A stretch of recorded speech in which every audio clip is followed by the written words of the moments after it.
Greetings, ladies and gents, and welcome to this latest edition of Tales from Outer Space, where I take stories from across the internet and read them for your entertainment. This particular story is called Securing Service, written by Darmanarya. The human securing service arrived. There's no name tags, no PR person smiling and handing out cards, no great fanfare. The shuttles landed, painted in a sleek black with dents, scratches, and holes clearly patched and painted over. These were not the pristine black shuttles that secretive governmental agencies use to make people scared. These had clearly been used hard and were being used hard again. The doors opened and 4 teams of 5 filled out the choreography that would make the best interplanetary prop star ask for notes. Their sleek black armored envirosuits hissed as they made their way to the entrance of the lab and created a perimeter. They didn't have to ask the others to move. The local military simply stepped back and moved from wherever they went. The service wasn't known to be violent to anything besides their targets, but nothing is really known about them, and nobody wants to find out more. As they got into position, other agents filed out, men in suits with old Earth gas masks covering their faces, men and women dressed in regular office clothes under vests and gas masks. There were even some scientists in their own long-combat envirosuits marked with white paint. Their helmets, though, were still black, their lenses red, just like all the others. A command center was set up with high-end communications equipment. A mobile lab that made some of the scientists that had escaped jealous.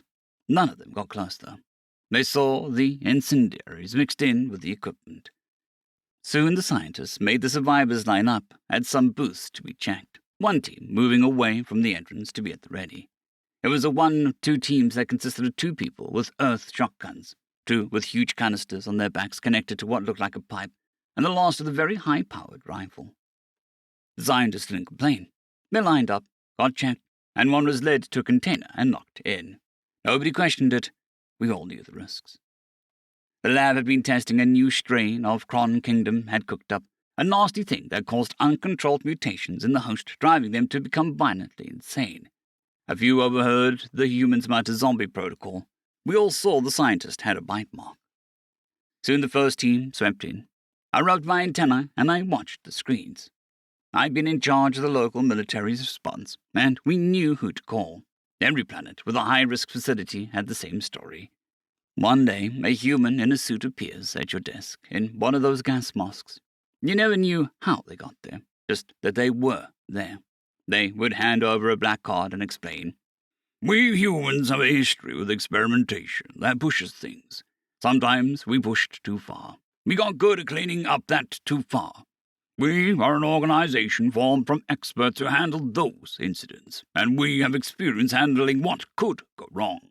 Once humanity joined the wider galaxy, we decided to expand, since most species do not have the experience we have. If you need us, message us. Payment will come later. I hope you'll not need us."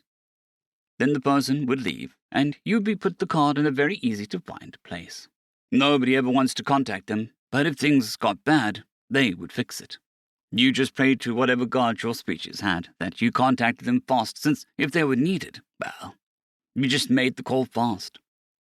I watched as the first group made their way through the halls, the shotgunners at the front easily handing whatever front of nature hurled itself at them. The men with canisters would walk up, aim the tubes, and use fire to burn away the body until there was left was bash and bone. If a particularly nasty mutant came out, 4 would step outside, and the human with the big gun would put it down.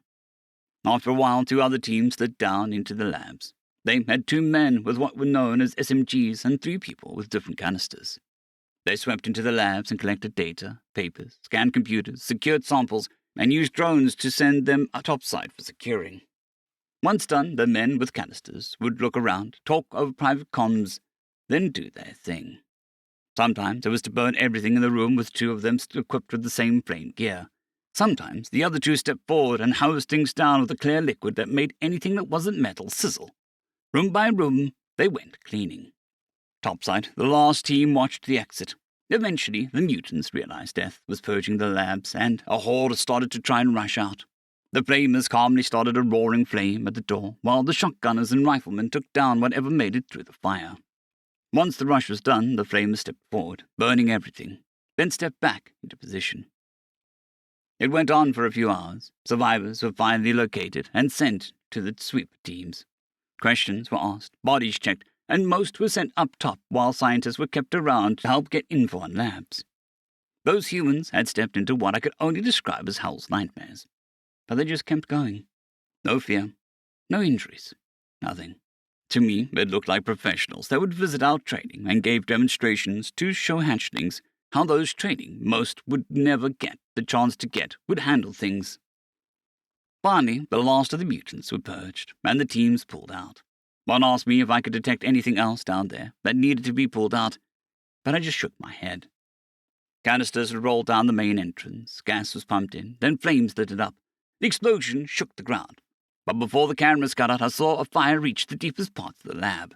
I barely registered them recommending a full military outpost in the area for at least 2 years to be sure.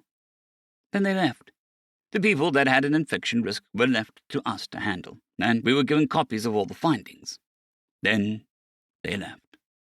They had saved countless people trapped down there, destroyed something that would have caused interplanetary chaos, and saved our planet. They didn't stay for celebrations, or even give us their names. I had heard the process that was to follow. We would get a bill and we would pay it.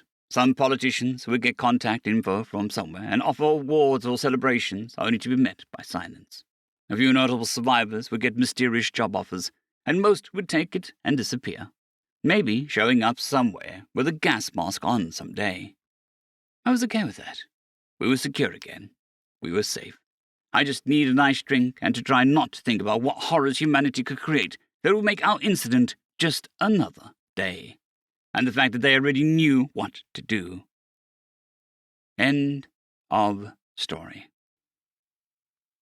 Story number 2, Playful Battle Banter, written by Darmanarya.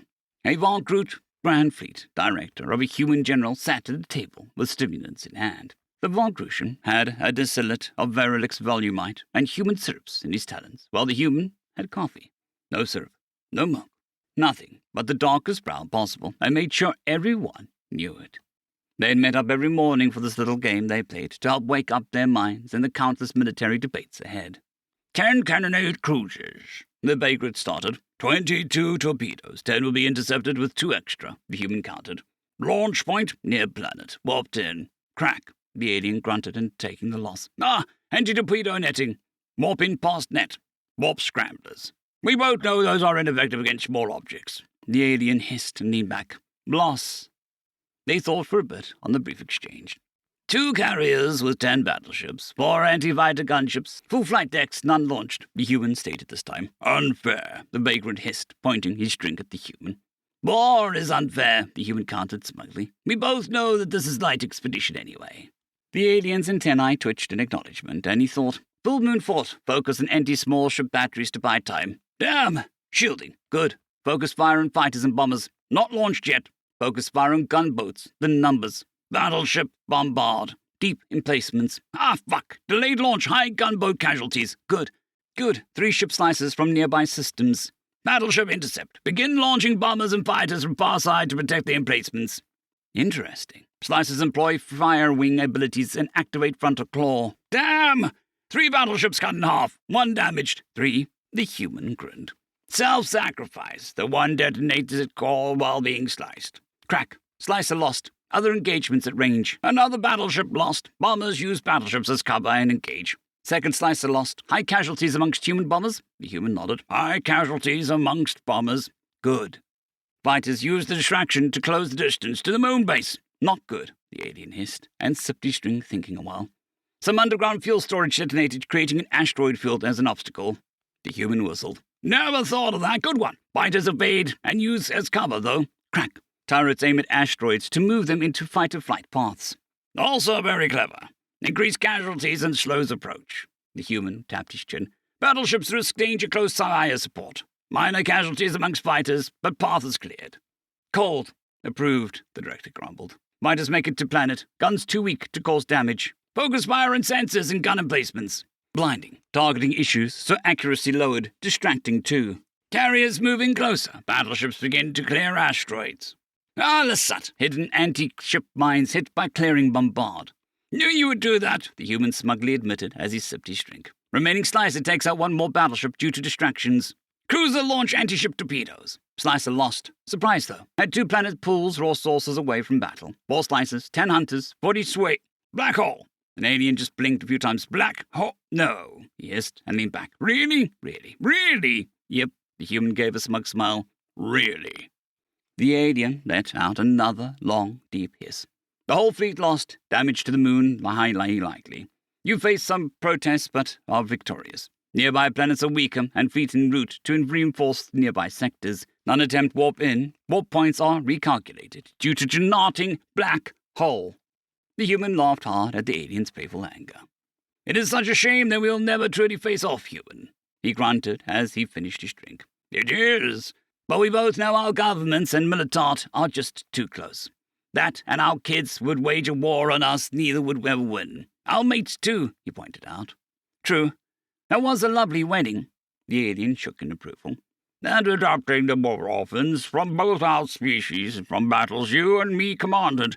If they went into politics, they would be better than us in war. The human grinned. A full toy set and a full month in Florida. Theme parks included, the alien cut in. Damn, went right for the superweapon. I'll split that with you, the human laughed, as hard as he finished his own drink.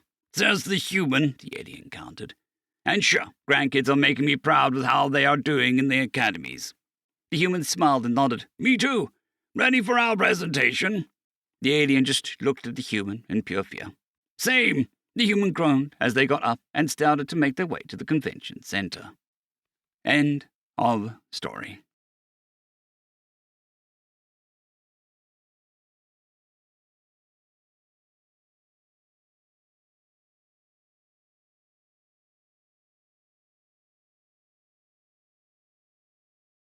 I'd greatly like to thank our Tier 5 channel members, Caspar Arnholtz, John Creighton, Manatharia, 050, Dragzoon WRE, and Elijah Silvercross. Thank you very much.